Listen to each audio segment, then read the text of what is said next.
بسم الله الرحمن الرحيم.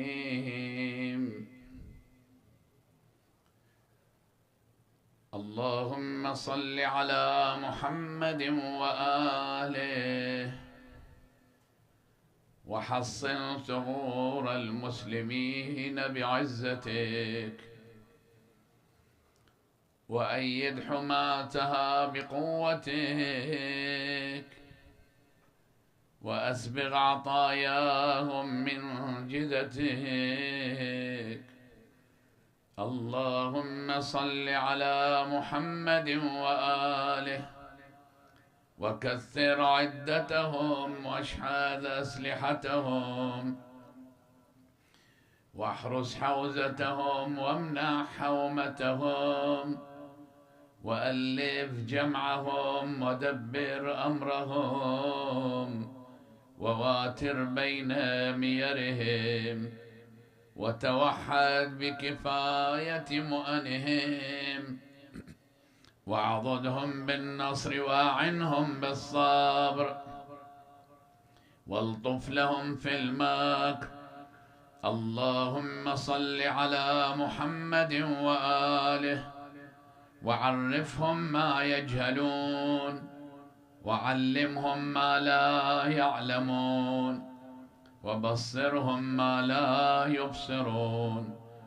اللهم صل على محمد وآله وأنسهم عند لقائهم العدو ذكر دنياهم الخداعة الغرور وامح عن قلوبهم خطرات المال الفتون واجعل الجنة نصب أعينهم ولوح منها لأبصارهم ما أعددت فيها من مساكن الخلد ومنازل الكرامة والحور الحسان والأنهار المضطردة بأنواع الأشربة والأشجار المتدلية بصنوف الثمار حتى لا يهم أحد منهم بالإدبار ولا يحدث نفسه عن قرنه بفرار. اللهم افلل بذلك عدوهم واقلم عنهم أظفارهم وفرق بينهم وبين أسلحتهم واخلع وثائق أفئدتهم وباعد بينهم وبين أزودتهم وحيرهم في سبلهم وظللهم عن وجههم واقطع عنهم المدد وانقص منهم العدد واملأ أفئدتهم الرعب واقبض أيديهم عن البسط واخزم ألسنتهم عن النطق وشرد بهم من خلفهم ونكل بهم من وراءهم واقطع بخزيهم أطماع من بعدهم. اللهم عقم أرحام نسائهم ويبس أصلاب رجالهم واقطع نسل دوابهم وأنعامهم. لا تأذن لسمائهم في قطر ولا لأرضهم في نبات. اللهم وقو بذلك محال أهل الإسلام وحصن به ديارهم وثمر به أموالهم وفرغهم عن محاربتهم لعبادتك وعن منابذتهم للخلوة بك حتى لا يعبد في بقاع الأرض غيرك ولا تعفر لأحد منهم جبهة دونك. اللهم اغز بكل ناحية من المسلمين على من بإزائهم من المشركين وأمددهم بملائكة من عندك مردفين حتى يكشفوهم إلى منقطع التراب قتلا في أرضك وأسرى، أو يقروا بأنك أنت الله الذي لا إله إلا أنت وحدك لا شريك لك. اللهم واعمم بذلك أعداءك في أقطار البلاد من الهند والروم والترك والخزر والحبش والنوبة والزنج والسقالبة والديالمة وسائر أمم الشرك الذين تخفى أسماؤهم وصفاتهم وقد أحصيتهم بمعرفتك وأشرفت عليهم بقدرتك. اللهم اشغل المشركين بالمشركين عن تناول أطراف المسلمين وخذهم بالنقص عن تنقصهم وثبطهم بالفرقة عن الاحتشاد عليهم. اللهم أخل قلوبهم من الأمنة وأبدانهم من القوة وأذهل قلوبهم عن الاحتيال وأوهن أركانهم عن منازلة الرجال وجبنهم عن مقارعة الأبطال وابعث عليهم جندا من ملائكتك ببأس من بأسك كفعلك يوم بدر تقطع به دابرهم وتحصد به شوكتهم وتفرق به عددهم. اللهم وامزج مياههم بالوباء وأطعمتهم بالأدواء وارم بلادهم بالخسوف وألح عليها بالقذوف وافرعها بالمحول واجعل ميرهم في أحص أرضك وأبعدها عنهم وامنح حصونها منهم. أصبهم بالجوع المقيم والسقم الأليم. اللهم وأيما غاز غزاهم من أهل ملتك أو مجاهد جاهدهم من أتباع سنتك ليكون دينك الأعلى وحزبك الأقوى وحظك الأوفى فلقه اليسر وهيئ له الأمر وتوله بالنجح وتخير له الأصحاب واستقوي له الله وأسبغ عليه في النفقة ومتعه بالنشاط وأطف عنه حرارة الشوق وأجره من غم الوحشة وأنسه ذكر الأهل والولد وأثر له حسن النية وتوله بالعافية وأصحبه السلامة وأعفه من الجبن وألهمه الجرأة وارزقه الشدة وأيده بالنصرة وعلمه السير والسنن وسدده في الحكم واعزل عنه الرياء وخلصه من السمعة واجعل فكره وذكره وضعنه وإقامته فيك ولك. فإذا صاف عدوك وعدوه فقللهم في عينه وصغر شأنهم في قلبه وأدله منهم ولا تدلهم منه.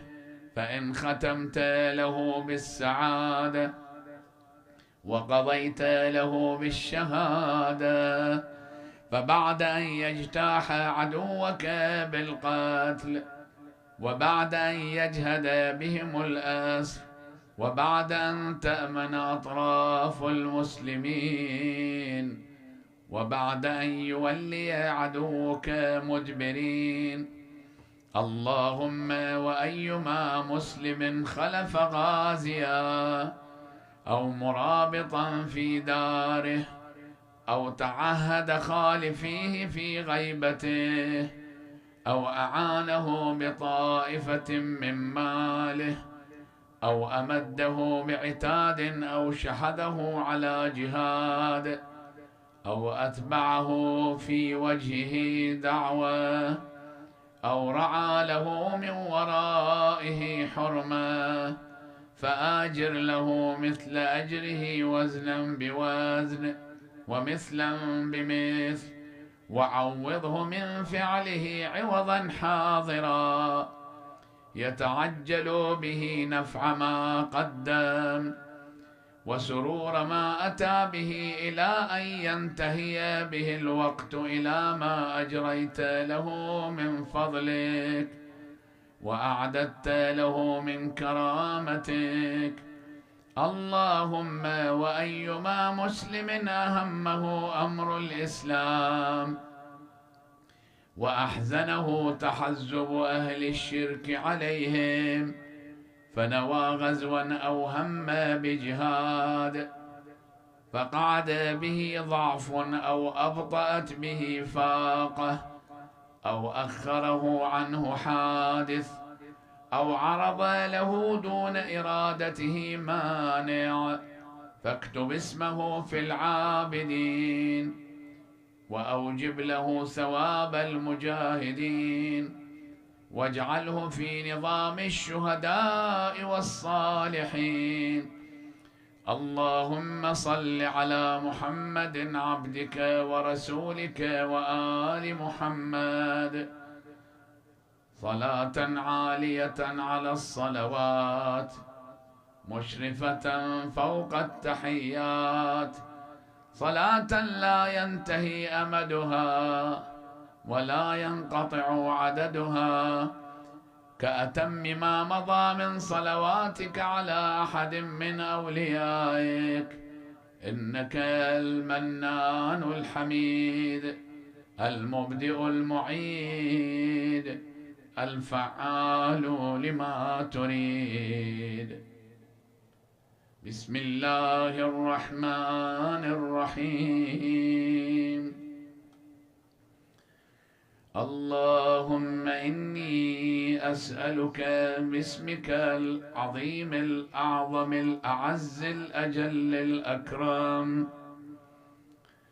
الذي دعيت به على مغالق أبواب السماء للفتح بالرحمة فتحت، وإذا دعيت به على مضائق أبواب الأرض للفرج فرجت، وإذا دعيت به على العسر لليسر تيسرت،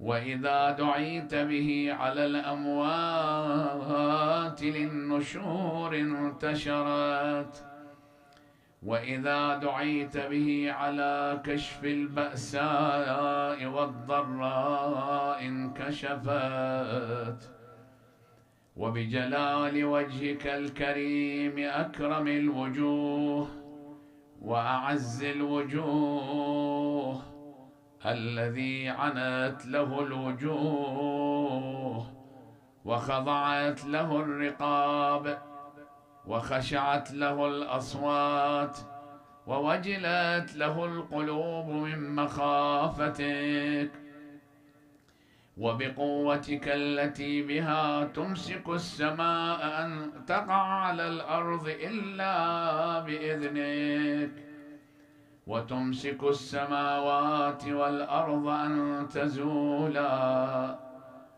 وبمشيتك التي دان لها العالمون، وبكلمتك التي خلقت بها السماوات والأرض، وبحكمتك التي صنعت بها العجائب وخلقت بها الظلمة وجعلتها ليلا وجعلت الليل سكنا وخلقت بها النور وجعلته نهارا، وجعلت النهار نشورا مبصرا، وخلقت بها الشمس وجعلت الشمس ضياء، وخلقت بها القمر وجعلت القمر نورا، وخلقت بها الكواكب وجعلتها نجوما وبروجا ومصابيح وزينة ورجوما، وجعلت لها مشارق ومغارب، وجعلت لها مطالع ومجاري، وجعلت لها فلكا ومسابح، وقدرتها في السماء منازل فأحسنت تقديرها، وصورتها فأحسنت تصويرها، وأحصيتها بأسمائك إحصاء، ودبرتها بحكمتك تدبيرا فأحسنت تدبيرها، وسخرتها بسلطان الليل وسلطان النهار والساعات وعدد السنين والحساب، وجعلت رؤيتها لجميع الناس مرءا واحدا. وأسألك اللهم بمجدك الذي كلمت به عبدك ورسولك موسى بن عمران عليه السلام في المقدسين فوق إحساس الكروبيين، فوق غمائم النور، فوق تابوت الشهادة في عمود النار، وفي طور سيناء، وفي جبل حوريث في الوادي المقدس، في البقعة المباركة من جانب الطور الأيمن من الشجرة، وفي أرض مصر ب9 آيات بينات. ويوم فرقت لبني إسرائيل البحر، وفي المنبجسات التي صنعت بها العجائب في بحر سوف، وعقدت ماء البحر في قلب الغمر كالحجارة، وجاوزت ببني إسرائيل البحر، وتمت كلمتك الحسنى عليهم بما صبروا، وأورثتهم مشارق الأرض ومغاربها التي باركت فيها للعالمين، وأغرقت فرعون وجنوده ومراكبه في اليم، وباسمك العظيم الأعظم الأعز الأجل الأكرم، وبمجدك الذي تجليت به لموسى كليمك عليه السلام في طور سيناء، ولإبراهيم عليه السلام خليلك من قبل في مسجد الخيف، ولإسحاق صفيك عليه السلام في بئر شيع، وليعقوب نبيك عليه السلام في بيت إيل، وأوفيت لإبراهيم عليه السلام بميثاقك، ولإسحاق بحلفك، وليعقوب بشهادتك، وللمؤمنين بوعدك، وللداعين بأسمائك فأجبت، وبمجدك الذي ظهر لموسى بن عمران عليه السلام على قبة الرمان، وبآياتك التي وقعت على أرض مصر بمجد العزة والغلبة، بآيات عزيزة، وبسلطان القوة وبعزة القدرة، وبشأن الكلمة التامة، وبكلماتك التي تفضلت بها على أهل السماوات والأرض، وأهل الدنيا وأهل الآخرة، وبرحمتك التي مننت بها على جميع خلقك، وباستطاعتك التي أقمت بها على العالمين، وبنورك الذي قد خر من فزعه طور سيناء، وبعلمك وجلالك وكبريائك وعزتك وجبروتك التي لم تستقل لها الأرض وانخفضت لها السماوات وانزجر لها العمق الأكبر وركدت لها البحار والأنهار وخضعت لها الجبال وسكنت لها الأرض بمناكبها واستسلمت لها الخلائق كلها وخفقت لها الرياح في جريانها وخمدت لها النيران في أوطانها، وبسلطانك الذي عرفت لك به الغلبة دهر الدهور وحمدت به في السماوات والأرضين، وبكلمتك كلمة الصدق التي سبقت لأبينا آدم عليه السلام وذريته بالرحمة، وأسألك بكلمتك التي غلبت كل شيء وبنور وجهك الذي تجليت به للجبل فجعلته دكا وخر موسى صعقا، وبمجدك الذي ظهر على طور سيناء فكلمت به عبدك ورسولك موسى بن عمران، وبطلعتك في ساعير وظهورك في جبل فاران بربوات المقدسين وجنود الملائكة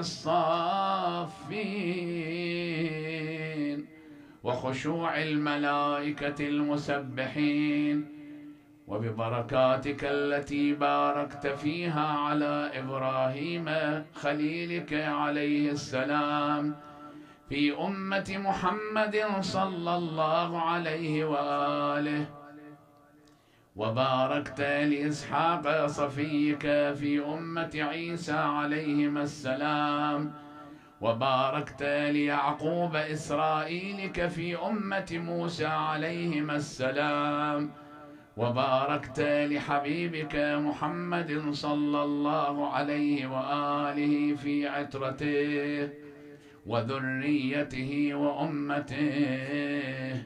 اللهم وكما غبنا عن ذلك ولم نشهده وآمنا به ولم نره صدقا وعدلا، أن تصلي على محمد وآل محمد، وأن تبارك على محمد وآل محمد، وترحم على محمد وآل محمد كأفضل ما صليت وباركت وترحمت على إبراهيم وآل إبراهيم إنك حميد مجيد فعال لما تريد وأنت على كل شيء قدير.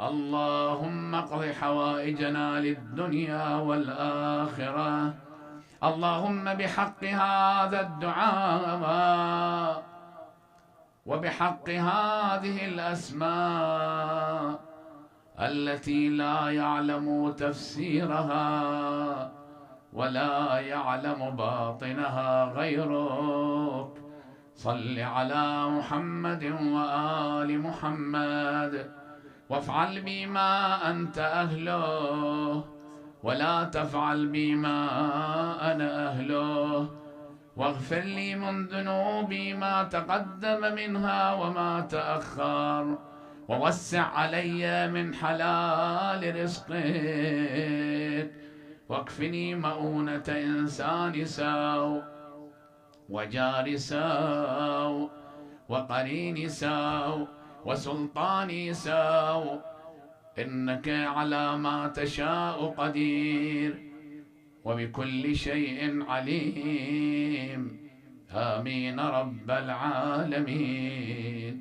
وأنت على كل شيء قدير. اللهم اشف مرضانا برحمتك يا أرحم الراحمين. يا الله يا حنان يا منان، يا بديع السماوات والأرض، يا ذا الجلال والإكرام، يا أرحم الراحمين. اللهم بحق هذا الدعاء وبحق هذه الأسماء التي لا يعلم تفسيرها ولا تأويلها ولا باطنها ولا ظاهرها غيرك، أن تصلي على محمد وآل محمد، وأن ترزقني خير الدنيا والآخرة. اللهم ارزقنا حج بيتك الحرام في عامنا هذا وفي كل عام، واغفر لنا تلك الذنوب العظام، فإنه لا يغفرها غيرك يا رحمن يا علام. وافعل بي ما أنت أهله ولا تفعل بي ما أنا أهله، وانتقم لنا ممن يكيدنا، واغفر لي من ذنوبي ما تقدم منها وما تأخر، ولوالدي ولجميع المؤمنين والمؤمنات، ووسع علي من حلال رزقك، واكفني مؤونة إنسان ساو، وجاري ساو، وسلطان ساو، وقرين ساو، ويوم ساو، وساعة ساو. وانتقم لي ممن يكيدني وممن يبغي علي ويريد بي وبأهلي وأولادي وإخواني وجيراني وقراباتي من المؤمنين والمؤمنات ظلما، إنك على ما تشاء قدير وبكل شيء عليم. آمين رب العالمين. اللهم بحق هذا الدعاء تفضل على فقراء المؤمنين والمؤمنات بالغنى والثروة، وعلى مرضى المؤمنين والمؤمنات بالشفاء والصحة، وعلى أحياء المؤمنين والمؤمنات باللطف والكرامة، وعلى أموات المؤمنين والمؤمنات بالمغفرة والرحمة، وعلى مسافر المؤمنين والمؤمنات بالرد إلى أوطانهم سالمين غانمين برحمتك يا أرحم الراحمين. وصلى الله على سيدنا محمد خاتم النبيين وعترته الطاهرين وسلم تسليما كثيرا. اللهم كن لوليك الحجة بن الحسن صلواتك عليه وعلى آبائه في هذه الساعة وفي كل ساعة وليا وحافظا وقائدا وناصرا ودليلا وعينا، حتى تسكنه أرضك طوعا وتمتعه فيها طويلا، وهب لنا رأفته ورحمته ودعاءه وخيره، وصلى الله على سيدنا ونبينا محمد وآله الطيبين الطاهرين.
بسم الله الرحمن الرحيم.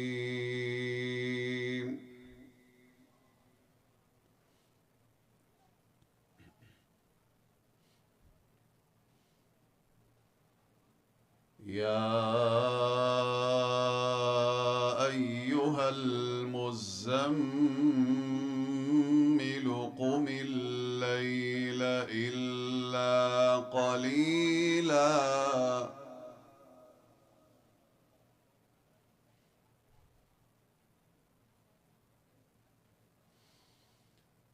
نصفه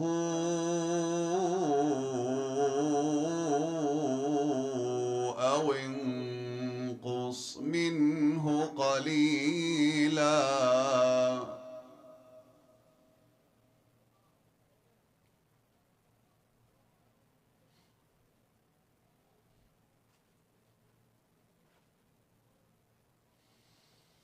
أو زد عليه ورتل القرآن ترتيلا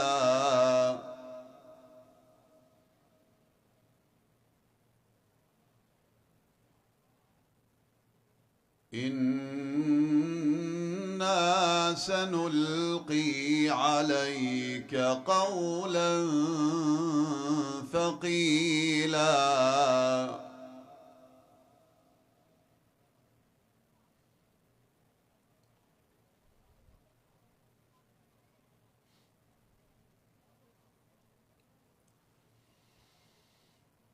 إن ناشئة الليل هي أشد وطئا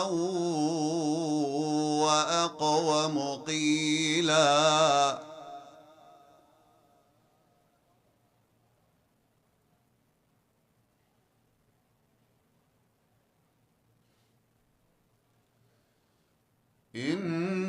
إن لك في النهار سبحا طويلا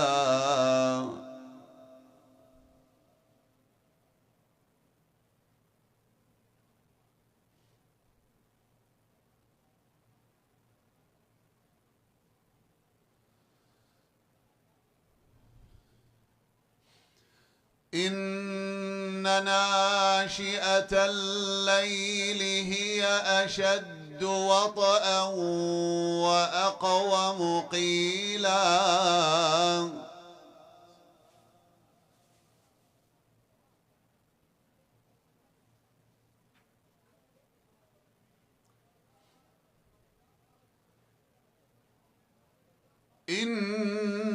إن لك في النهار سبحا طويلا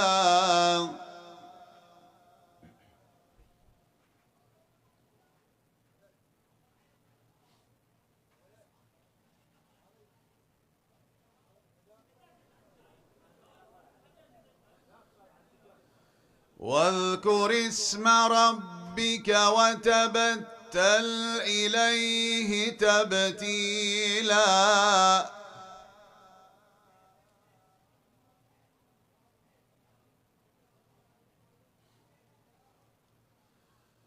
رب المشرق والمغرب لا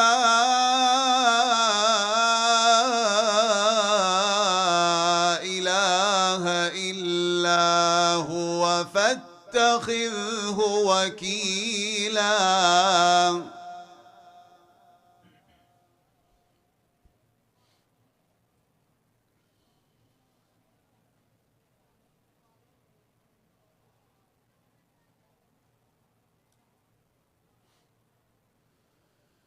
واصبر على ما يقولون واهجرهم هجرا جميلا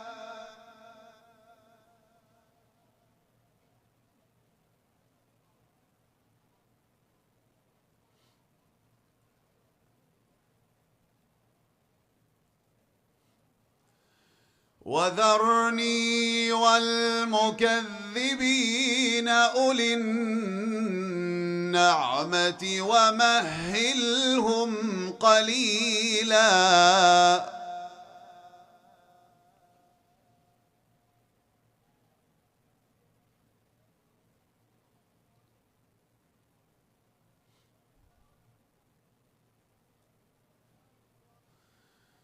إن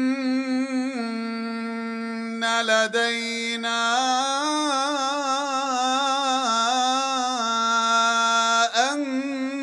أنكالا وجحيما.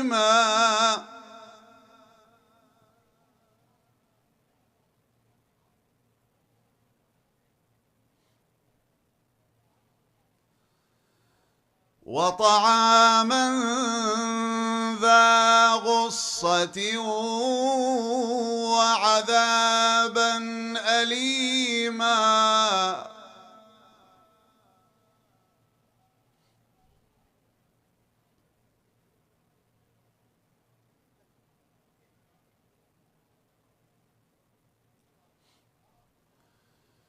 يوم ترجف الأرض والجبال وكانت الجبال كثيبا مهيلا.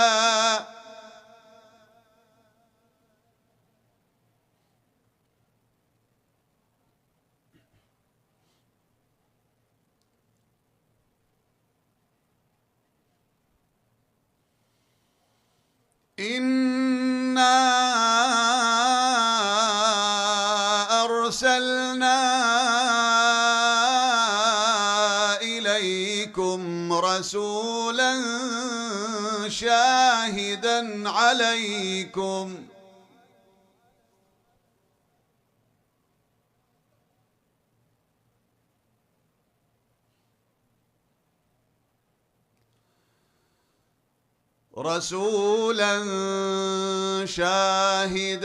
عليكم كما أرسلنا إلى فرعون رسولا.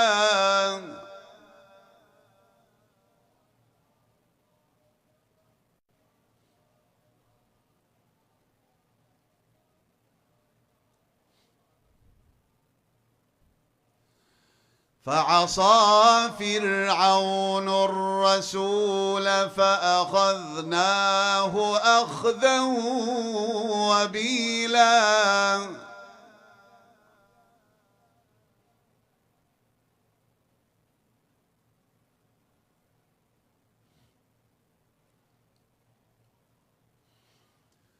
فكيف تتقون إن كفرتم يوما يجعل الولدان شيبا.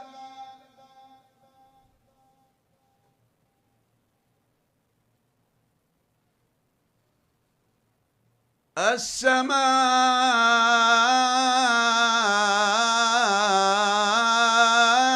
منفطر به كان وعده مفعولا.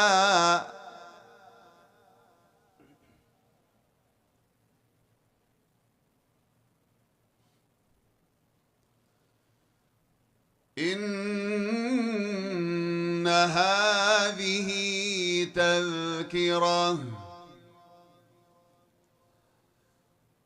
فمن شاء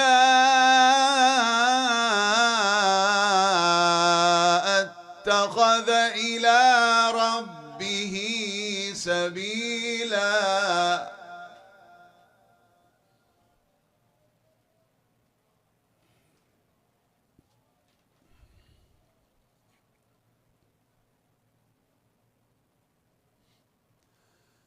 بسم الله الرحمن الرحيم.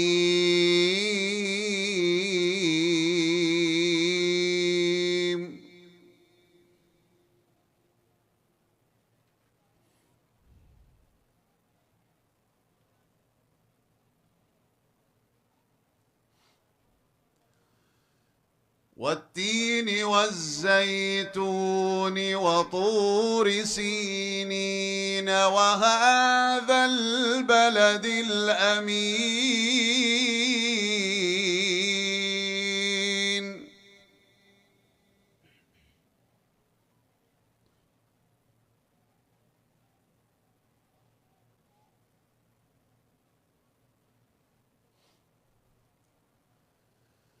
لقد خلقنا الإنسان في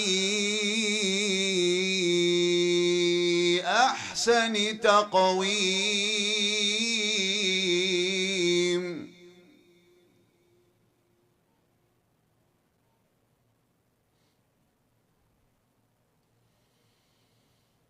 ثم رددناه أسفل سافلين إلا الذين آمنوا وعملوا الصالحات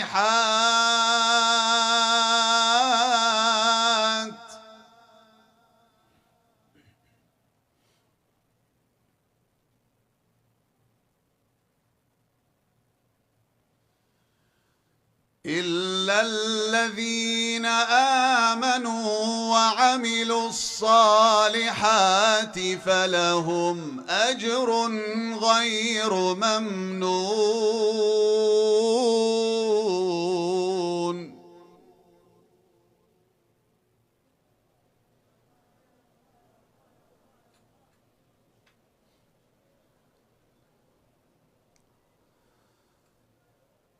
فما يكذبك بعد بالدين.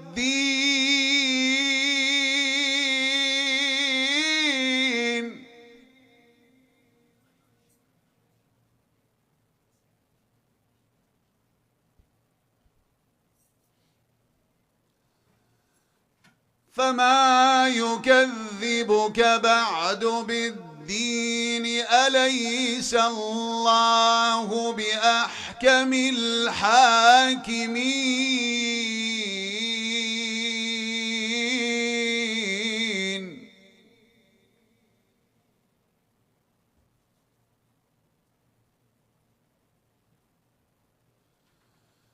بسم الله الرحمن الرحيم.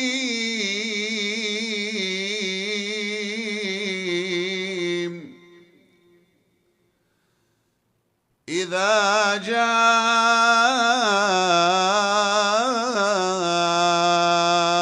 نصر الله والفتح ورأيت الناس يدخلون في دين الله أفواجا فسبح بحمد ربك واستغفره إنه كان توابا.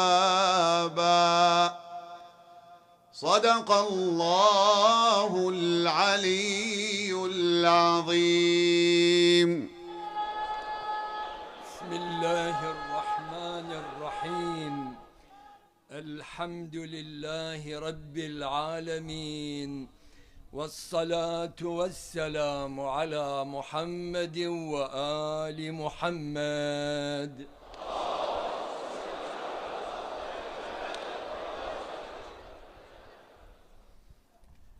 التوجيهات الدينية من العتبتين المقدستين آخر جمعة من شهر رمضان. لقد أولت الشريعة الإسلامية ليوم الجمعة المبارك مزيدا من العناية والاهتمام، وما يزيد من عظمة فضله إذا كان يوما من أيام شهر رمضان الذي أيامه أفضل الأيام وساعاته أفضل الساعات. فإن الله تعالى يعتق في كل ساعة منه 1000 عتيق من النار، كلهم قد استوجبوا العذاب. وقد وصفه النبي الأكرم صلى الله عليه وآله قائلا: إن يوم الجمعة سيد الأيام، يضاعف الله عز وجل فيه الحسنات ويمحو فيه السيئات ويرفع فيه الدرجات ويستجيب فيه الدعوات ويكشف فيه الكربات ويقضي فيه الحوائج العظام.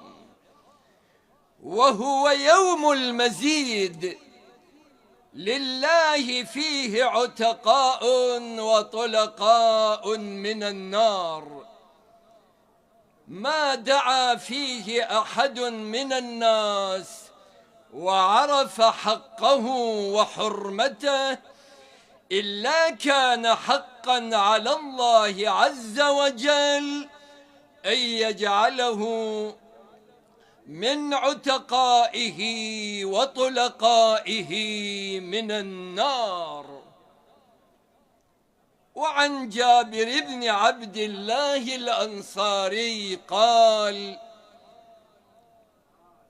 دخلت على رسول الله صلى الله عليه وآله في آخر جمعة من شهر رمضان، فلما بصر بي قال لي: يا جابر، هذا آخر جمعة من شهر رمضان، فودعه وقل نردده معا، ارفعوا أصواتكم: اللهم لا تجعله آخر العهد.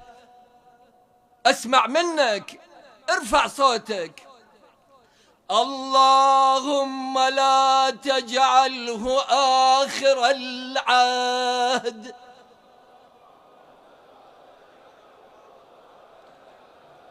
من صيامنا إياه،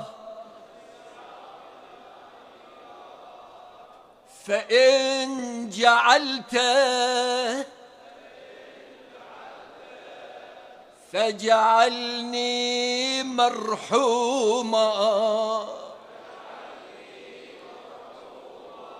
ولا تجعلني محروما.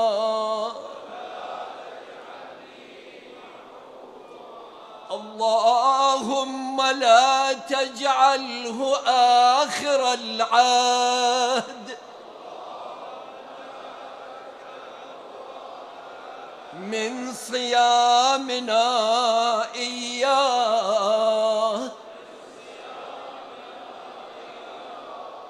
فإن جعلته فاجعلني مرحوما ولا تجعلني محروما.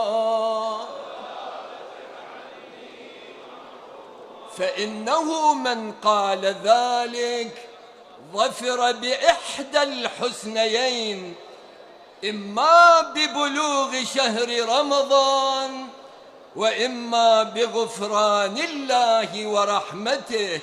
نردده مرة أخرى: اللهم لا تجعله آخر العهد.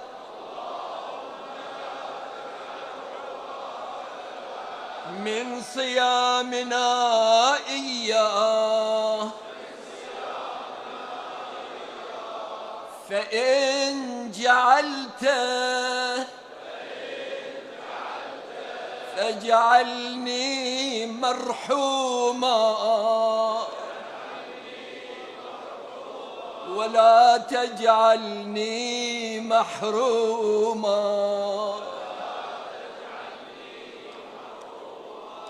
فيجدر بالمؤمن أن يوليه العناية الخاصة ولا ينشغلن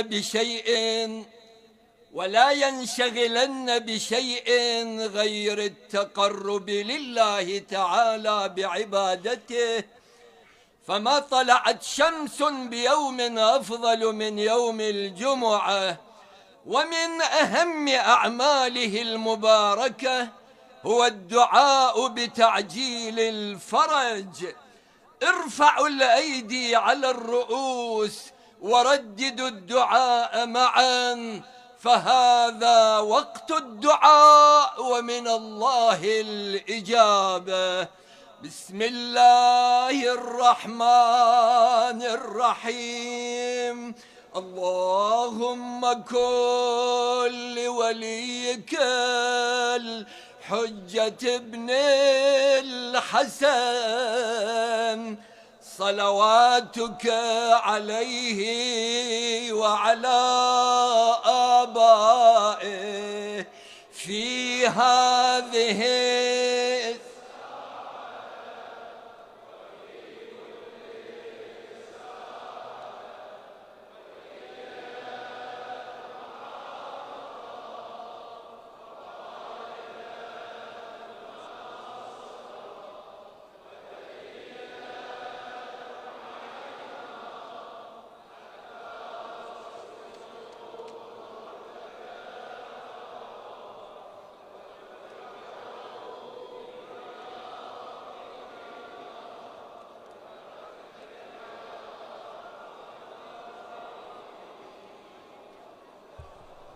إن الله وملائكته يصلون على النبي يا أيها الذين آمنوا صلوا عليه وسلموا تسليما.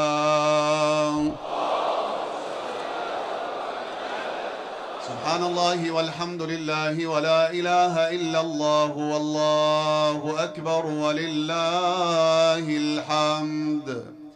الله أكبر الله أكبر الله أكبر الله أكبر. أشهد أن لا إله إلا الله أشهد أن لا إله إلا الله. أشهد أن محمدًا رسول الله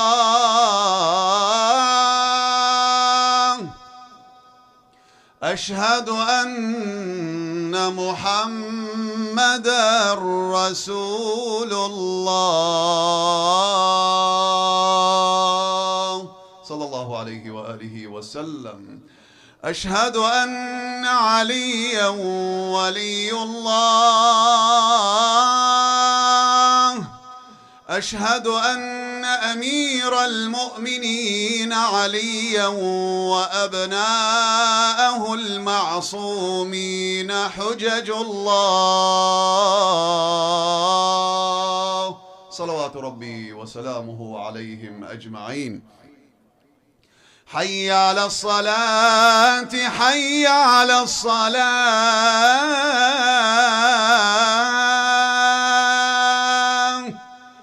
حي على الفلاح حي على الفلاح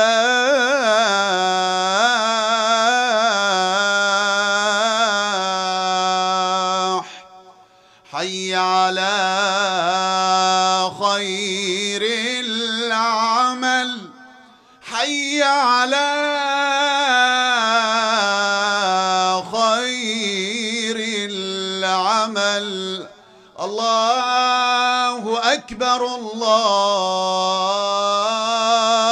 أكبر لا إله إلا الله لا إله إلا الله. اللهم اغفر للمؤمنين والمؤمنات والمسلمين والمسلمات برحمتك يا أرحم الراحمين. الفاتحة مع الصلوات.